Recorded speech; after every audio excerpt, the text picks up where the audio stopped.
ഹജ്ജ് permit ഇല്ലാത്തവരെ പിടികൂടാൻ മക്കയിലേക്കുള്ള വഴികളിൽ നടക്കുന്ന അനേകം പരിശോധനകളിലൊന്നാണിത്.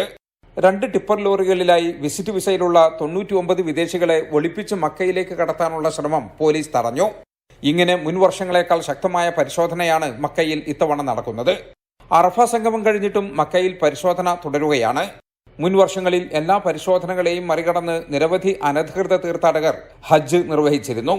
കഴിഞ്ഞ വർഷം ആയിരക്കണക്കിന് തീർത്ഥാടകരുടെ മരണത്തിന് ഇത് കാരണമായ പശ്ചാത്തലത്തിൽ കൂടിയാണ് ഇത്തവണ നിയന്ത്രണം ശക്തമാക്കിയത്.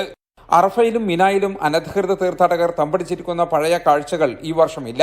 ഹറം പള്ളി ഉൾപ്പെടെ പുണ്യസ്ഥലങ്ങളിലെല്ലാം ഇപ്പോഴും നുസുക്ക് കാർഡ് പരിശോധന നടക്കുന്നുണ്ട്.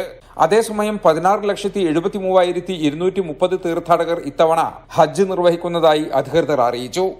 15,06,576 തീർത്ഥാടകർ വിദേശത്ത് നിന്നെത്തി. 1,66,654 പേർ ആഭ്യന്തര തീർത്ഥാടകരാണ്.